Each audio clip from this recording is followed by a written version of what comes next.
ഈ വീഡിയോയിൽ പറയാൻ ഉദ്ദേശിക്കുന്നത് കഴിഞ്ഞ 2 ദിവസം മുമ്പ് രാജസ്ഥാനിലെ ചുറു എന്ന് പറഞ്ഞ സ്ഥലത്ത് ഇന്ത്യയുടെ ജഗ്വാർ എന്ന് പറഞ്ഞ ഫൈറ്റർ എയർക്രാഫ്റ്റിൻ്റെ ട്രെയിനിങ്, അതായത് ട്രെയിനിങ്ങിന് ഉപയോഗിക്കുന്ന ജഗ്വാറിൻ്റെ ഫൈറ്റർ തകർന്നു വീണു.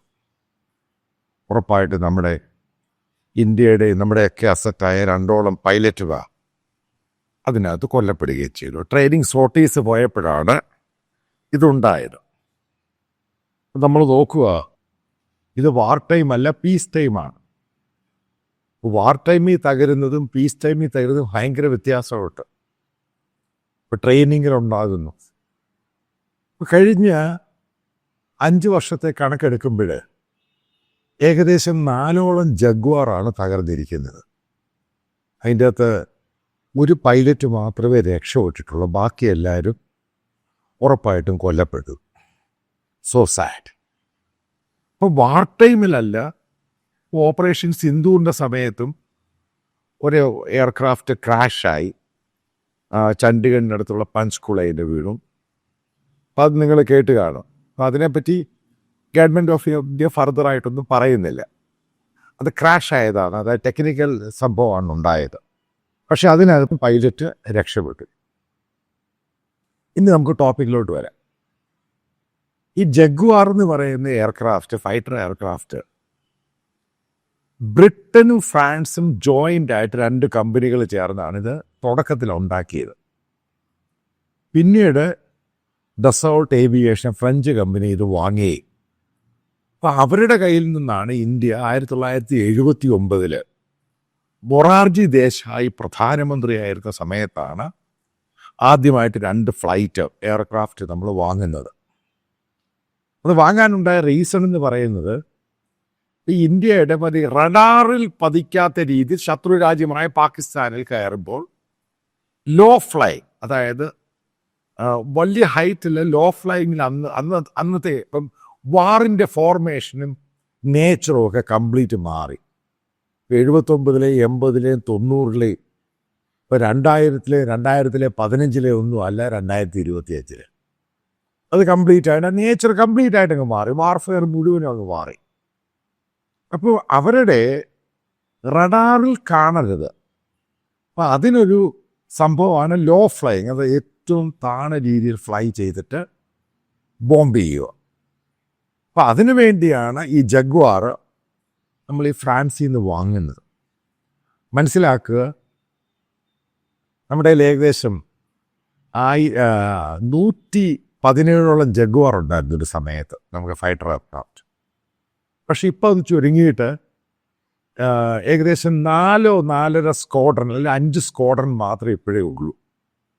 അതിൻ്റെ അകത്ത് ആക്റ്റീവായിട്ട് ഇപ്പോൾ ട്രെയിനിങ് കമാൻഡ് മാറ്റി വെക്കുകയാണെങ്കിൽ ആക്റ്റീവായിട്ടുള്ളത് ഏകദേശം 75-80 ഇടയ്ക്ക് ജഗ്വാറെ നമ്മൾ ആക്റ്റീവ് ഓപ്പറേഷനിലുള്ളൂ. ബാക്കിയല്ല ആക്റ്റീവ് അല്ല. അപ്പം അതിൻ്റെ അടുത്ത് ട്രെയിനിങ്ങിന് പോയത്, ട്രെയിനിങ് 2 സീറ്ററാണ്. അതാണ് ട്രെയിനിങ്ങിന്. മറ്റേ ഫൈറ്ററിന് സിംഗിൾ സീറ്ററാണ്. പക്ഷേ ഇത് ഡബിൾ എഞ്ചിനാണ് ഈ എയർക്രാഫ്റ്റ്. ഇപ്പം ഏകദേശം 35-40 വർഷത്തോളം പഴക്കമുള്ള എയർക്രാഫ്റ്റാണിത്. അതാദ്യം മനസ്സിലാക്കുക. അപ്പം ഈ 40 വർഷം പഴക്കമുള്ള ഒരു മോട്ടോർ വെഹിക്കിൾ, അതായത് ഇപ്പോൾ ഒരു കാറോ ബസ്സോ നമുക്ക് ആലോചിക്കാൻ പറ്റൂ. അപ്പം ഇതാണെങ്കിൽ ഡെയിലി സോർട്ടീസും ഒക്കെ ഉപയോഗിക്കുന്ന സാധനം. വീട്ടിൽ ഷോക്കേസ് വിടുന്ന പോലെ ചെയ്യുന്ന പോലെ അല്ല ഈ ഫൈറ്റർ എയർക്രാഫ്റ്റും ട്രെയിനിങ് എയർക്രാഫ്റ്റ്. അതിനൊരു ദിവസം അല്ല അടുത്ത ദിവസം എപ്പോഴും ഫ്ലൈയിങ് ഉണ്ട്. നൈറ്റ് ഫ്ലൈയിങ്ങും ഡേ ഫ്ലൈയിങ്ങും സോർട്ടീസും ഈ പറയുന്ന പോലെ പ്രാക്ടീസും പരിപാടികളൊക്കെ ഓപ്പറായിട്ട് നടന്നുകൊണ്ടേയിരിക്കും. അത് ഈ എയർഫോഴ്സുകാർക്കറിയാം അതിൻ്റെ കംപ്ലീറ്റ് ഡീറ്റെയിൽസ്. ഞാനീ പറയുന്നത് 35-40 വർഷമായ ഈ ഡബിൾ എൻജിൻ ഈ ജഗ്വാർ എയർക്രാഫ്റ്റ് എന്ന് പറയുന്നത്, അപ്പോൾ അതിൻ്റെ അതിൻ്റെ എൻജിൻ എന്ന് പറയുന്ന റോൾസ് റോയ്സ് എന്ന് പറയുന്ന ബ്രിട്ടീഷ് കമ്പനിയാണ് ഉണ്ടാക്കിയിരിക്കുന്നത്. ഇപ്പം പലയിടത്തും ഇതിൻ്റെ ട്രെയിനിങ്ങിൻ്റെ അകത്തൊക്കെ ഉണ്ടാകുന്ന പ്രശ്നമെന്ന് പറയുന്നത് നമ്മൾ മനസ്സിലാക്കുന്നത്, ഇതൊരു പവർഫുൾ എഞ്ചിൻ അല്ല ഇത്. കാരണം പഴയ എഞ്ചിനാണ്. അപ്പം അതിനുശേഷം നമ്മൾ 3 പ്രാവശ്യമാണ് ജഗ്വാർ അപ്ഗ്രേഡ് ചെയ്തത്. അപ്പം ലേറ്റസ്റ്റ് അപ്ഗ്രേഡ് ചെയ്ത സമയത്ത് നമ്മൾ ഇതിൻ്റെ ഇപ്പം സെക്കൻഡ് അപ്ഗ്രേഡേഷൻ എന്ന് പറയുന്നത് ഇതിൻ്റെ നാവിഗേഷൻ സിസ്റ്റവും GPS അത് ഇത് മുഴുവനും മാറി. അതിനകത്തോട്ട് മറ്റുള്ള ഇലക്ട്രോണിക്സ് വാർഫെയറും സിസ്റ്റവും ഒക്കെ ഈ പറയുന്ന കമ്പനി ഡസോൾട്ടുമായിട്ട് യോജിച്ചിട്ടാണ് ചെയ്തിരിക്കുന്നത്. പല സംഭവങ്ങളും ചെയ്തിരിക്കുന്ന HAL-ലാണ്. അതായത് നമ്മൾ ലൈസൻസ് ഉൾപ്പെടെ വാങ്ങിയിട്ട് അതിൻ്റെ ഇവിടെ കുറച്ച് മാനുഫാക്ചർ ചെയ്തു എന്ന് പറയുന്ന അതിനെപ്പറ്റിയുള്ള ഫുൾ ഡീറ്റെയിൽസ് ഒന്നും ആരും പുറത്ത് വിട്ടിട്ടില്ല. കാരണം അവരുടെ ലൈസൻസുകാരൻ അസംബിൾ ചെയ്തു എന്ന് പറയുന്നുണ്ട്. അപ്പം അവസാനത്തെ ഈ തേർഡ് അപ്ഗ്രേഡേഷൻ എന്ന് പറയുന്നത് അതിനകത്ത് ഒരു സ്ക്വാഡ്രനാണ് അപ്ഗ്രേഡ് ചെയ്തിരിക്കുന്നത്. അപ്പം അതിനകത്ത് റോൾസ് റോയ്സിൻ്റെ ഇഞ്ചിൻ മാറ്റിയിട്ട് കുറച്ചുകൂടെ പവർഫുൾ ആയിട്ടുള്ള ഹണിവെൽ എന്ന് പറഞ്ഞൊരു കമ്പനിയുടെ ഇഞ്ചിനാണ് അതിൻ്റെ അകത്ത് ഇൻസ്റ്റാൾ ചെയ്തിരിക്കുന്നത്. ഈ പ്രശ്നം എന്ന് പറയുന്നത് ഞാനൊരു സിമ്പിളായിട്ട് പറയാം. ശേഖർ ഗുപ്തയുടെ ആ വീഡിയോ കണ്ടവർക്കറിയാം. അതായത് ഒരു പഴയ അംബാസഡർ കാർ, ഒരു 10-40 വർഷം നമ്മൾ വീടുകളിലൊക്കെ ഉപയോഗിക്കുന്ന അംബാസഡർ കാർ, ആ സെയിം കോണ്ടസ്റ്റിൽ തന്നെ ഞാൻ പറയുകയാണ്. അപ്പോൾ അതിനകത്ത് ഈ ഇസുസു ഇഞ്ചൻ, അതായത് ഇതിന് മാറ്റിയിട്ട് ഇസുസു ജാപ്പനീസ് ഇഞ്ചൻ വെച്ചു. അപ്പോൾ അതിൻ്റെ അത് ഗിയർ ബോക്സ് മാറി, അത് മാറി, ഇത് മാറി. പക്ഷേ ഈ പറയുന്ന കാറ് അതിൻ്റെ മോഡലും സൈസും ഡിസൈനും എന്ന് പറയുന്നത് അതും പിന്നീട് ഇപ്പോഴത്തെ ഒരു നമ്മൾ മോഡേൺ ആയിട്ടുള്ളൊരു കാർ എടുക്കുക, അതായത് മാരുതിയുടെ നമ്മൾ ഏതെടുക്കാം, അതിൻ്റെ അകത്ത് പ്രധാനമായിട്ടുള്ള ഇപ്പോൾ ഡിസയർ എന്ന് പറഞ്ഞ കാർ എടുക്കാം. ഇപ്പം ഡിസയർ കാറും ഈ പറയുന്ന അംബാസഡറിനകത്ത് ഇസുസു ഇഞ്ചൻ ഫിറ്റ് ചെയ്ത സംഭവം തമ്മിൽ, അതായത് ഗിയർ ബോക്സോ അതും ഇതുമൊക്കെ മാറ്റിയിട്ട് നിങ്ങൾക്കതെങ്ങനെ വിശ്വസിക്കാൻ സാധിക്കും? എങ്ങനെയായിരിക്കും ഇതിൻ്റെ പെർഫോമൻസ്? അതേപോലെ തന്നെ പ്രശ്നം ഇതിനകത്ത് ഉണ്ടായിട്ടുണ്ട്. ഇതിനകത്ത് ഈ പറയുന്ന നാവിഗേഷൻ സിസ്റ്റം ആണെങ്കിലും ഈ പറയുന്ന മൾട്ടിപ്പിളായിട്ടുള്ള വെപ്പൺ സിസ്റ്റം ആണെങ്കിലും എല്ലാം ഈ പറയുന്ന ഒറിജിനൽ ഡിസൈനെ മാറ്റി വെച്ചിട്ടാണ് നമ്മളിത് ചെയ്തിരിക്കുന്നത്. അപ്പം അതിനകത്ത് അതിൻ്റെ പോരായ്മകളുണ്ട്. അതുകൊണ്ടാണ് ഈ ഫ്ലൈറ്റ്, എയർക്രാഫ്റ്റ് ഇജക്റ്റ് ചെയ്യേണ്ട സമയത്ത് ഇജക്റ്റ് ചെയ്യാൻ പ്രോപ്പർലി നടക്കുന്നില്ല. അതുകൊണ്ടാണ് ചുരുവിലുണ്ടായെന്നാണ് ഫസ്റ്റ് ഇൻഫർമേഷൻ റിപ്പോർട്ട് എയർഫോഴ്സിൻ്റെ പല ഓഫീസേഴ്സും പറയുന്നത്. പലയിടത്തും ഇത് സംഭവിച്ചിട്ടുണ്ട്. അപ്പം അതൊരു പ്രധാനപ്പെട്ട പ്രശ്നമാണ്. കാരണം ഇത് പഴയ എയർക്രാഫ്റ്റാണ്. അതിൻ്റെ അകത്ത് ഈ ഹണിവെൽ എന്ന് പറഞ്ഞ പുതിയ ഇഞ്ചൻ മൾട്ടിപ്പിൾ 2 ഇഞ്ചൻ വെച്ചിട്ട് ഇതിനെ ട്രൈ ചെയ്ത് നോക്കുമ്പോൾ ഇതിനകത്ത് പല പ്രശ്നങ്ങൾ ഉണ്ടാകാറുണ്ട്.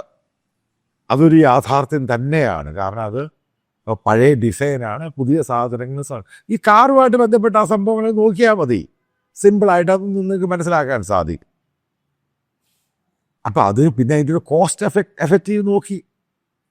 അപ്പം നേരത്തെ ഇത് അപ്ഗ്രേഡ് ചെയ്യാൻ പല ആവർത്തി നോക്കിക്കഴിഞ്ഞപ്പോൾ, അതായത് 2 ഹണിവെൽ ഇഞ്ചൻ ഒരു ജഗ്വാറിനകത്ത് ഫിറ്റ് ചെയ്യുമ്പോൾ അതിൻ്റെ കോസ്റ്റും ആ ചെയ്യുന്ന കോസ്റ്റ്, അതായത് ഒരു ജഗ്വാറിനകത്ത് 2 ജഗ്വാറിനകത്ത് ഹണിവെൽ പുതിയ ഇഞ്ചൻ ഫിറ്റ് ചെയ്യുമ്പോൾ അതിൻ്റെ കോസ്റ്റേ ആകുന്നുള്ളൊരു റഫേലിൻ്റെ.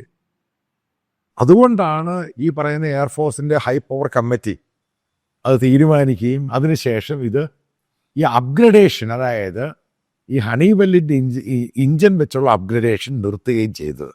അതിനാണ് പുതിയ എയർക്രാഫ്റ്റുമായിട്ട് അവർ മുന്നോട്ട് പോയത്. നമുക്ക് തിരിച്ചു വരാം. അപ്പോൾ ഈ ജഗ്വാർ എന്ന് പറഞ്ഞ എയർക്രാഫ്റ്റിന് ഈ പറയുന്ന പോലെ ഈ പഴയ ഇഞ്ചൻ, അതായത് റോൾസ് റോയ്സിൻ്റെ ഇഞ്ചന് മൾട്ടിപ്പിൾ ഇഞ്ചൻ, നിങ്ങൾക്കറിയാം, ഒരു ഇഞ്ചൻ കേടായി കഴിഞ്ഞാൽ അടുത്ത ഇഞ്ചൻ വെച്ച് ഫ്ലൈറ്റ് ലാൻഡ് ചെയ്യാറുണ്ട്. നോർമലായിട്ട് നിങ്ങൾ കേട്ട് കാണും. ഇതൊക്കെയാണ് എനിക്കും അറിയാവുന്നത്. പക്ഷേ ജഗ്വാറിൻ്റെ പ്രശ്നത്തിൽ നേരെ തിരിച്ച, ഒരു ഇഞ്ചൻ കേടായാൽ മറ്റേ ഇഞ്ചിന് അതേ അത്ര പവറില്ല റോൾസ് റോയ്സിൻ്റെ. ഇതെവിടെയെങ്കിലും പോയി ക്രാഷ് ആകും. പ്രോപ്പറായിട്ട് ഇജക്റ്റ് ചെയ്യാനും പറ്റത്തില്ല. കാരണം ഇതിനകത്ത് റീഫിറ്റഡാണ് ഈ സാധനം. ഇതാണ് ഈ പ്രശ്നം. ഇത് പല ആവർത്തി പാർലമെൻ്ററി സ്റ്റാൻഡിംഗ് കമ്മിറ്റി ഒക്കെ റിപ്പോർട്ട് കൊടുത്തിട്ടുണ്ട്. ഇതിനകത്ത് ഇങ്ങനെ പ്രശ്നമുണ്ട്. കാരണം പാർലമെൻ്ററി സ്റ്റാൻഡിംഗ് കമ്മിറ്റി ഇത് പല എക്സ്പേർട്ടുകളായിട്ട് സംസാരിച്ചിട്ട് ഡിഫൻസിൻ്റെ സ്റ്റാൻഡിംഗ് കമ്മിറ്റി ഗവൺമെൻറ് ഓഫ് ഇന്ത്യക്കും ഡിഫൻസിൻ്റെ റിപ്പോർട്ട് കൊടുത്തതിനകത്തൊക്കെ ഞാൻ ഈ പറയുന്ന ഓരോ കാര്യങ്ങൾ പറയുന്നത്. അതിൻ്റെ പേരിലാണ് എയർഫോഴ്സിൻ്റെ അകത്ത് പുതിയ മോഡേണൈസേഷനായിട്ടൊക്കെ മുന്നോട്ട് പോയത്. ഇപ്പം ഈ അടുത്ത സമയത്ത് ഇപ്പം പിന്നീട് അത് നമുക്കറിയാം MiG-21 അതിൻ്റെ ലാസ്റ്റ് അപ്ഗ്രഡേഷനാണ് ബൈസൺ എന്ന് പറയുന്നത്. അപ്പം അതിനകത്ത് നിങ്ങൾക്കറിയാം ഏകദേശം നമ്മുടെ 450ഓളം ഇന്ത്യയുടെ എയർഫോഴ്സ് പൈലറ്റുമാരാണ് കൊല്ലപ്പെട്ടത്. അതായത് ഒരു ശവപ്പെട്ടി പോലായി മാറി, ഇജക്റ്റ് പ്രോപ്പറായിട്ട് ചെയ്യാൻ പറ്റുന്നില്ല. അതിൻ്റെ പേരിലാണ് ഇപ്പോഴും അത് ഓപ്പറേഷനിലല്ല, പക്ഷെ അവിടെ ഇവിടെയൊക്കെ പറക്കുന്നുണ്ട്.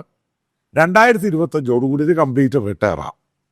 നമ്മൾ മറ്റൊരു പോയിന്റ്, ജഗ്വാർ എന്ന് പറയുന്ന എയർക്രാഫ്റ്റ് ആകെ പറക്കുന്നത് ഇന്ത്യയിൽ മാത്രമേ ഉള്ളൂ. ലോകത്തെല്ലാ രാജ്യങ്ങളും അത് റിട്ടയർ ചെയ്യിപ്പിച്ചു. ഇന്ത്യയിൽ മാത്രമാണ് ജഗ്വാർ ഇന്ന് ഫ്ലൈ ചെയ്യുന്നത്. അപ്പം നമ്മുടെ മോഡേണൈസേഷൻസ്, അപ്പോൾ നമ്മുടെ ഇത്രയും പണമില്ലായിരുന്നു, ഇപ്പോഴാണ് നമ്മുടെ പണമാകുന്നത് ബേസിക്കലി പുതിയ എയർക്രാഫ്റ്റ് പർച്ചേസ് ചെയ്യാനും. അപ്പോൾ എയർക്രാഫ്റ്റ് പർച്ചേസ് ചെയ്യുക എന്ന് പറയുന്നത്, അതായത് ഇത് ഷെൽഫിൽ കൊണ്ടുവച്ചേക്കുന്ന സാധനമല്ല.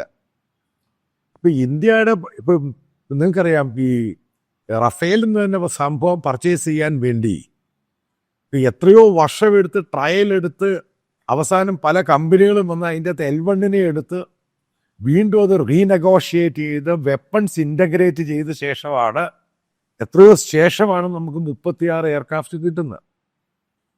അപ്പം അങ്ങനെയാണ് ഈ എയർക്രാഫ്റ്റിൻ്റെ പർച്ചേസ് എന്ന് പറയുന്നത്, അല്ലാതെ ഷെൽഫിലെടുത്ത് വെച്ചിരിക്കുന്ന സാധനമല്ല.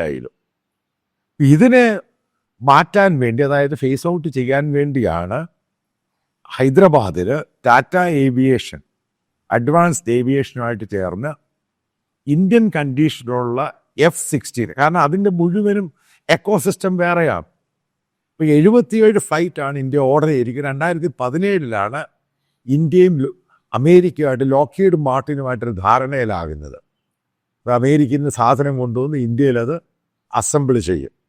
അപ്പോൾ അങ്ങനെ വന്നു കഴിയുമ്പോൾ ഇത് ഫ്രഞ്ച് എയർക്രാഫ്റ്റാണ്, ജഗ്വാർ ആണെങ്കിലും റഫേൽ ആണെങ്കിലും മിറാഷ് ആണെങ്കിലും. ഈ വരാൻ പോകുന്ന F-16 എന്ന് പറയുന്നത് ഇതിൻ്റെ ഗ്ലിച്ചസ് എല്ലാം മാറ്റിയെടുത്ത് ഇസ്രായേലി IDF ആണ്, ഇസ്രായേലി എയർഫോഴ്സാണ്. അപ്പോൾ അതിനെല്ലാം ചേർത്ത് ഇന്ത്യൻ കണ്ടീഷനിലാണ് ഈ സംഭവം 77 ഇന്ത്യ ലോക്ഹീഡ് മാർട്ടിനുമായിട്ട് വാങ്ങാൻ. അതിൻ്റെ സപ്ലൈ അടുത്ത മാസം തുടങ്ങും. അതോടുകൂടി ഈ ജഗ്വാർ ഏകദേശം ഫേസ് ഔട്ട് ആവുമെന്നാണ് ഏകദേശ ധാരണ. കാരണം പിന്നീട് അതിൻ്റെ സപ്ലൈ സ്റ്റാർട്ട് ചെയ്യും. അതുപോലെ ഗവൺമെൻറ് ഓഫ് ഇന്ത്യക്കും ഈ ടാറ്റയ്ക്കും അമേരിക്കൻ ഗവൺമെൻറ്റും ആ കരാറിൽ പറയുന്നുണ്ട് ഇന്ത്യയിൽ നിർമ്മിച്ചിട്ട് അത് വിദേശ രാജ്യങ്ങൾ, അമേരിക്കയോട് താല്പര്യമുള്ള രാജ്യങ്ങളിലും വിൽക്കാൻ സാധിക്കും. അടുത്ത സമയത്ത് ഇപ്പം ഞാൻ കൺക്ലൂഡ് ചെയ്യുന്നൊരു സംഭവം എന്ന് പറയുന്നത്, ഞാനൊരു മലയാളം യൂട്യൂബ് ചാനലിൽ കണ്ടു, ഈ റഷ്യയുടെ Su-57 എന്ന് പറയുന്ന ഫൈറ്റർ എയർക്രാഫ്റ്റ് നമ്മൾ വാങ്ങാൻ പോവുകയാണ്. അതായത് ഇന്ത്യ വാങ്ങാൻ പോവുകയാണ്. അതേപോലെ S-400 വാങ്ങാൻ പോവുകയാണ്. ഒരു കാര്യം ഞാൻ പറയാം, ഈ മോദി ഗവൺമെൻറ് വന്ന ശേഷം 2018 ശേഷം, അതായത് ഡിഫൻസിൻ്റെ പ്രൊക്യൂർമെൻ്റ് ഉണ്ടെങ്കിൽ പട്ടാളത്തിലെ ഓഫീസേഴ്സും ബ്യൂറോക്രാറ്റ്സും മാത്രമല്ല തീരുമാനിക്കുന്നത്. പട്ടാളത്തിന് പുറത്തുള്ള സയൻറ്റിഫിക് ആയിട്ടും പല രീതിയിലുള്ള എക്സ്പേർട്ടുകളുള്ള കമ്മിറ്റിയുണ്ട്. അപ്പം ആ കമ്മിറ്റിയാണ് ഇതിൻ്റെ പൂർണ്ണമായിട്ടും വാല്യുവേഷനൊക്കെ നടത്തിയിട്ടാണ് ഇത് പട്ടാളത്തിനോട്, അതായത് ഡിഫൻസിലോട്ട് കൊടുക്കുന്നത്. കാരണം പിന്നീട് ഡിഫൻസാണ് തീരുമാനിക്കുന്നത്. അല്ലാതെ പഴയ രീതിയിലല്ല ഏതെങ്കിലും കമ്പനി വന്നു അവർ L1 വന്നു കൊടുക്കും, അങ്ങനല്ല. ആ സംഭവം മുഴുവനും മോദി ഗവൺമെൻറ് അതിൻ്റെ പ്രൊക്യൂർമെൻറ്റ് മുഴുവനും മാറ്റി. ഇപ്പം അതായത് Su-57 എന്ന് പറയുന്ന എയർക്രാഫ്റ്റ് അത് റഷ്യ പോലും ഫ്ലൈ ചെയ്യുന്നില്ല. റഷ്യൻ വാറിൽ ആദ്യം ഇവരുടെ 10-16 ഫ്ലൈറ്റ് താഴെ പോയി കഴിഞ്ഞപ്പം ഇന്ന് വരെ അവർ ഫ്ലൈ ചെയ്യുന്നില്ല. അതേപോലെ തന്നെ റഷ്യക്ക് അവർക്ക് പോലും താല്പര്യമില്ലാത്തൊരു ഫ്ലൈറ്റ് ഇന്ത്യയുടെ മേൽ അടിച്ചേൽപ്പിക്കാൻ ഇന്ത്യ ഗവൺമെൻറ്റും എനിക്ക് തോന്നുന്നില്ല BJP ഗവൺമെൻറ് തയ്യാറാകുമെന്ന്. അതുകൊണ്ട് തന്നെയാണ് പല പത്രങ്ങളും അതിൻ്റെ റിപ്പോർട്ട് വന്ന് ഗവൺമെൻറ് ഓഫ് ഇന്ത്യ റഷ്യയോട് നോന്ന് തന്നെയാണ് പറഞ്ഞിരിക്കുന്നത്. എന്ത് പ്രഷർ ഉണ്ടെങ്കിലും വാങ്ങണ്ട. അതിൻ്റെ അകത്ത് നമുക്ക് മനസ്സിലാക്കേണ്ട പ്രധാനപ്പെട്ട പോയിന്റ് ഉണ്ട്. ഈ സമയത്ത് തന്നെയാണ് ഇറാൻ റഷ്യയുടെ പ്രൊക്യൂർമെൻ്റ് എല്ലാം മാറ്റിയിട്ട് ചൈനയുമായിട്ട് അവരുടെ എയർക്രാഫ്റ്റ് വാങ്ങാൻ അവർ നെഗോസിയേഷൻ നടത്താൻ തുടങ്ങി. അതാണ് ഞാൻ പറയുന്നത്, റഷ്യൻ സംഭവത്തിൻ്റെ ഈ എയർക്രാഫ്റ്റ് അവരുടെ വെപ്പൺസ്. ഇന്ത്യ ഏകദേശം 71% റഷ്യൻ ഹാർഡ്വെയർ ഇന്ത്യ ഉപയോഗിച്ചുകൊണ്ടിരുന്നത്. അത് വരാനുള്ള 2030 കൂടി അത് 40% താഴെയാക്കാനാണ് ഗവൺമെൻറ്റിൻ്റെ പ്ലാൻ. കാരണം റഷ്യ ഇതുമായിട്ട് വെൽ അഡ്വാൻസ്ഡ് ആയിട്ട് ഒരു ടെക്നോളജിയും ഡെവലപ്പ് ചെയ്തിട്ടില്ല. അങ്ങനെ മൾട്ടിപ്പിൾ ഇഷ്യൂസ് ഉണ്ട്. അതാണ് എനിക്കറിയാവുന്ന കാര്യം ഞാൻ പല ഒഫീഷ്യൽസുമായിട്ട് ചോദിച്ചു കഴിഞ്ഞപ്പോൾ, അതായത് ഗവൺമെൻറ് ഓഫ് ഇന്ത്യ ഉദ്ദേശിക്കുന്നത് ഇന്ത്യയിൽ ഉണ്ടാക്കുക, അതേപോലെ തന്നെ അതിനുവേണ്ടി R&D ഫണ്ട് കൊടുക്കുക, അല്ലെങ്കിൽ അതേപോലെയുള്ള രാജ്യത്തു നിന്ന് ഏറ്റവും മോഡേണൈസ്ഡ് ആയിട്ടുള്ള വെപ്പൺസും എയർക്രാഫ്റ്റും വാങ്ങുക. ഇതാണ് ഗവൺമെൻറ് ഓഫ് ഇന്ത്യയുടെ ഒരു പരിപാടി. അല്ലാതെ പഴയ പോലെ റഷ്യ ഒരു പാട്ട തന്നു കഴിഞ്ഞാൽ അത് വാങ്ങാനുള്ള സംഭവമൊന്നും ഇപ്പോഴത്തെ ഇന്ത്യ തയ്യാറല്ല. കാരണം ഗ്ലോബലായിട്ട് നടക്കുന്ന വാർ അഫെയർസിനെ പറ്റിയൊക്കെ അതിനൊരു വലിയൊരു എക്സ്പേർട്ട് കമ്മിറ്റി ഇത് മുഴുവനും സ്റ്റഡി ചെയ്യുന്നുണ്ട്. അപ്പം അതിനുശേഷമാണ് ഗവൺമെൻറ് ഓഫ് ഇന്ത്യ തീരുമാനം എടുക്കുന്നത്. അല്ലാതെ ഒരു ഡസൻ സാധനം കൊണ്ട് കൊടുത്തിട്ട് വാങ്ങുക എന്നൊക്കെ പറയുന്നത് പഴയ സംഭവമായിരുന്നു. അതിനകത്ത് നമുക്ക് സുക്കോയ് 30 MKക്ക് അത് അബദ്ധം പറ്റിയെന്നാണ് ഈ പറയാൻ ഡിഫൻസിൻ്റെ എക്സ്പേർട്ടുകളും പറയുന്നത്. അത് മെനൂവറിങ്ങിന് പറ്റും, പക്ഷെ ഫൈറ്റിന് നല്ലൊരു ഫൈറ്റർ അല്ല. കാരണം അത് നല്ല ഫൈറ്റർ ആയിരുന്നുവെങ്കിൽ റഷ്യ ഇത് ഉക്രൈനെതിരെ പലയിടത്തും ഉപയോഗിച്ചതിന് എവിടെ ഉപയോഗിക്കുന്നില്ല. അങ്ങനെ മൾട്ടിപ്പിൾ റീസൺസ് ഉണ്ട്. അപ്പം ഞാൻ ഈ പറഞ്ഞു വരുന്ന കൺക്ലൂഡിങ് പാർട്ട് എന്ന് പറയുന്നത്, ഇന്ത്യ ഗവൺമെൻറ് വരാൻ പോകുന്ന സമയത്ത് വലിയ രീതിയിലുള്ള വെപ്പൺസിൻ്റെ വലിയ പ്രൊക്യൂർമെൻറ്റ്, അതായത് എയർക്രാഫ്റ്റ് ആണെങ്കിലും പോകാൻ പോവുകയാണ്. അതിൻ്റെ സൂചനകളാണ് പല രീതിയിലും പുറത്തു വരുന്നത്. ഇത് ഫ്രഞ്ച് കമ്പനി കാണും, അമേരിക്കൻ കമ്പനി കാണും, ചിലപ്പോൾ യൂറോ ഫൈറ്റർ കാണും, ജാപ്പനീസ് കമ്പനി. അവർ 6th ജനറേഷൻ ഫൈറ്റർ ബ്രിട്ടനുമായിട്ട് ചേർന്ന് അവർ ഡെവലപ്പ് ചെയ്തിട്ടുണ്ട്. ട്രയൽസ് നടന്നുകൊണ്ടിരിക്കുക. അതായത് മനസ്സിലാക്കേണ്ടത്, പഴയ ഒരു വാറിൻ്റെ നേച്ചറും എക്കോസിസ്റ്റവും ഡിജിറ്റൽ എക്കോസിസ്റ്റവും ഒന്നും അല്ല ഇപ്പോഴത്തെ വാർ എന്ന് പറയുന്നത്. അത് വെൽ അഡ്വാൻസ്ഡ് ആണ്. അതായത് ഞാനീ പറയുന്നത് അംബാസഡറും മെഴ്സിഡസ് ബെൻസുമായിട്ടുള്ള വ്യത്യാസമാണ്. അതിലേതാണ്? അപ്പം നിങ്ങളിപ്പോൾ അംബാസഡർ ഓടിച്ച് വാർ ചെയ്യാൻ, അതായത് ഹൈവേയിൽ കൂടി മെഴ്സിഡസ് ബെൻസിനെ തോൽപ്പിച്ചിട്ട് ഫിറ്റ് ചെയ്ത ഇഞ്ചൻ വെച്ച് അംബാസഡർ ഓടിച്ച് ബെൻസിൻ്റെ മുമ്പിൽ കയറാൻ സാധിക്കുന്നു? ഇതാണ് ചോദ്യം. സിമ്പിൾ ചോദ്യമായത്. ഇത് മനസ്സിലാക്കുവാൻ വേണ്ടി റോക്കറ്റ് സയൻസിൻ്റെ ആവശ്യമൊന്നുമില്ല. അത്ര അഡ്വാൻസ്ഡ് ആയിട്ട് രീതിയിലുള്ള സംഭവങ്ങൾ അവൈലബിൾ ആയിട്ടുള്ള സമയത്ത് ഈ അപ്ഡേറ്റ് ചെയ്യാത്തതും ടെക്നോളജിക്കലി വലിയ സംഭവമല്ലാത്ത റഷ്യൻ സാധനം എടുക്കാൻ ഇന്ത്യ ഗവൺമെൻറ് തയ്യാറാകത്തില്ല എന്ന് തന്നെയാണ് പല മീഡിയയിൽ നിന്നും പല ഡിഫൻസ് എക്സ്പേർട്ടുകളും പറയുന്നത്.